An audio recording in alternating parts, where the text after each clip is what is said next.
I don't want to beat the concepts of signal flow and gain staging to death, but now that we've gone through all of the effects that you'll have access to when you're making your music, I figured we'll revisit this one final time because it's a very important concept that if you understand it now, forever in the future when you're processing your audio, you won't have to come back to this and relearn it. Or if you are finding that you have a problem in your signal flow, in your effects processing chain, you should be able to pinpoint it pretty quickly.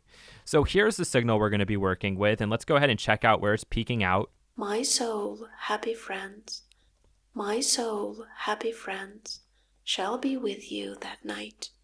Okay, so minus 5.2, if we look at this signal, we can see that there's quite a bit of dynamic range. There's a big difference from the peak signal down to the quietest parts of this audio file, which are basically just silence or background noise. If I go on here and I add on some kind of a distortion, for example, maybe we'll drop the boogex on here, and I drive into it really hard, we can expect that we're going to get distortion, and we'd also think that we're going to get a gain increase along with it. So I just crank this all the way up to the top. We listen back to it. My soul, happy friends. Let's turn off the cabinet, and we'll turn off the reverb. My soul, happy friends.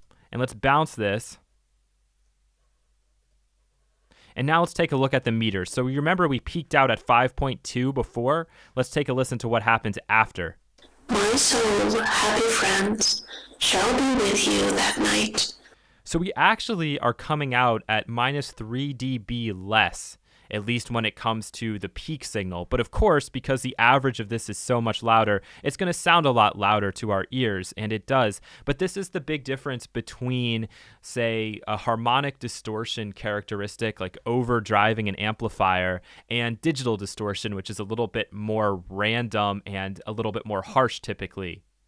So why is this important? This is important because when you have something like an analog saturation characteristic, however hard you drive this is basically like a gain control. This is basically like eventually we reach a point where we're crossing the zero threshold and it's starting to compress and it's starting to add that distortion to it. So I'll just bring this up in real time. My soul, happy friends, shall be with you that night.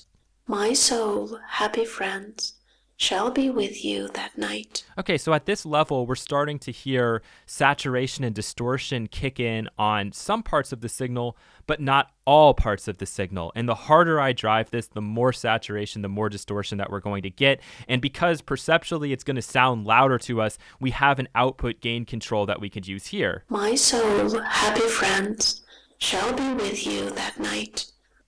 My soul, happy friends, shall be with you that night. My soul, happy friends. And you can see that you have to make some pretty extreme adjustments if you want to try and perceptually make it sound as it's coming out at the same loudness. But the other thing we could consider doing if we want more even distortion all the way across the board is actually compress this first so that we could limit the dynamic range. And therefore, when we're overdriving the distortion, it's not going to be so different, right? It's going to be overdriving around the same. So this time, let's turn off this distortion and bring on the compressor, and we'll use the Nova for this. So I'm going to put this to the start of my signal flow chain here, and we're going to get some compression going on. My soul, happy friends, shall be with you that night. My soul, happy friends, shall be with you that night. My soul, happy friends, shall be with you that night. My soul, happy friends, shall be with you that night. Okay, and I'm going to bounce this just so we can see the comparisons. So now when I bounce this, we can see that the dynamic range has been reduced quite considerably. And now when I go in and I add on the distortion, I shouldn't have to drive this as hard. Or if I am driving it harder, it just means we're going to have an even amount of distortion throughout the signal. So my soul, happy friends, shall be with you that night. My soul, happy friends, shall be with you that night. My soul, happy friends, shall be with you that night. And now, in theory, if I go to the output gain and I turn that up really loud, we're going to get even more distortion because we're driving into this harder. My soul, happy friends, shall be with you that night. My soul, happy friends, shall be with you that night. And why is this important? Why does this matter? Well, it's possible that from the output of this plugin, we could be driving into the input of this way too hot and way too hard to a point where even if our drive was down relatively low, we'd be getting quite a bit of saturation and quite a bit of distortion, and maybe more than we wanted. So if I drive this output gain, My soul, happy friends, shall be with you that night. well, on one side, we're actually just clipping, so we don't want to do that. But on the other hand, we're going to start to drive into this a little bit sooner, and therefore, we may not be able to get the balance that we're looking for of distortion to original signal. So I'm going to go back and put this down to just, +4, +5.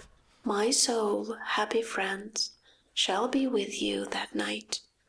My soul, happy friends, shall be with you that night. And now I can see the My output. soul, happy friends, shall be with you that night.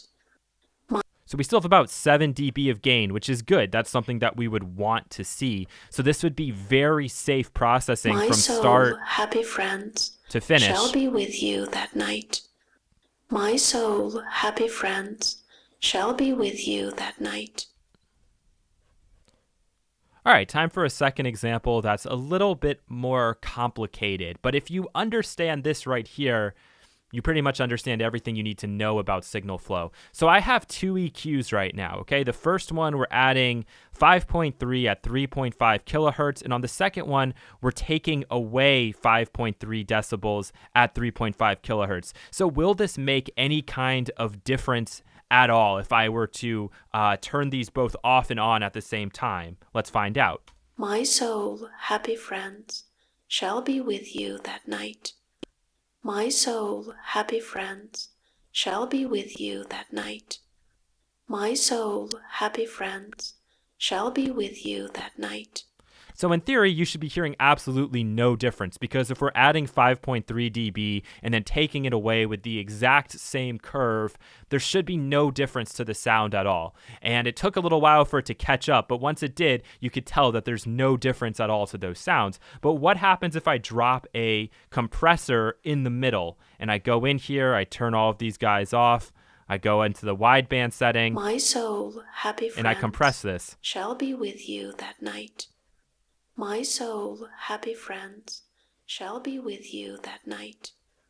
My soul, happy friends, shall be with you that night. My soul, happy friends. Now the question is, are these EQs making any kind of difference? And at the very end here, I'm going to add another tool device just to turn this up a little bit. My soul, happy friends, shall be with you that night. My soul, happy friends, shall be with you that night. My soul, happy friends, shall be with you that night. My soul, happy friends, shall be with you that night. And so the answer is here that yes, this actually is making a difference whether or not we have these EQs in or out. And what would that difference be? Well, if we go in here and we're adding 5.3 dB at 3.5 kilohertz, that is going to be driving into the compressor, meaning that the signal going into the compressor is going to have an additional 5.3 dB at that 3.5 kilohertz mark, and therefore it's going to have the compressor react differently to if that wasn't there. And on the output, yeah, we're going to be making up for what we did here with the EQ, but it's not going to have an impact on the compression when the compressor is going through there. So you can do really extreme examples with this and some really crazy EQ curves, and then you'll really be able to hear the difference. But this is something that people will do from time to time to get a different color and a different flavor out of their compressors, number one, with the gain reduction. And also, this is a way to balance out certain frequencies in your sound. So if you drive up an area that's kind of missing some frequencies and then you run it through the compression, you might be able to get a smoother, cleaner compression than if you weren't to do that. So just an idea, something to consider, not a technique that you really need to be worried about or concerned about right now, but I want you to see how this would make a difference having these two EQs here, even if they are just counterbalancing each other and if you didn't have them in there. Those first two examples are a little bit more advanced and might take you a bit more time to wrap your head around. What's really key and crucial here is that you don't see any of your signals along the chain all the way maxed out at the top. If you see that, you know it's possible that you could be clipping an actual plugin. Because remember, plugin gain staging and program gain staging aren't going to necessarily be one and the same. We showed that earlier on in this series. But for this last example, we're just talking about order of effects. And this is a really easy thing to hear and a really easy thing to understand. It always matters what order you put your effects in for the sound that you're going to get out. Even sometimes if it's incredibly subtle, it is making a difference. But we'll do a couple of really obvious examples here. All right, so let's start by going and adding on, I don't know, some kind of a distortion. My soul, happy friends, shall be with you that night. My soul, happy friends, shall be with you that night. My soul. All right, so let's say that we take a filter and we put that filter before the distortion. If I go in here and I add my low pass filter and I take it down considerably, it's not going to have the biggest impact on the distortion. My soul, happy friends, shall be with you that night. My soul, happy friends, shall be with you that night. My soul, happy friends, shall be with you that. So even though we have our low pass filter going all the way down to 757 hertz, we can see that from our spectrum analyzer, we're still seeing a ton of information above that. And that's because with something like distortion, you're just adding more harmonics on. You're just going to be bringing these levels of these partials up. That's the whole point of driving in a signal to add something new to it. But if we put the filter and put it at the end after the distortion, my soul, happy friends, shall be with you that night. My soul. You can see just how much a bigger impact that filter is having, because we're starting at the beginning, we're really exciting that sound, and then we're going to control that with this filter. My soul, happy friends, shall be with you that night. My soul, happy friends, shall be with you that night. My soul, happy friends.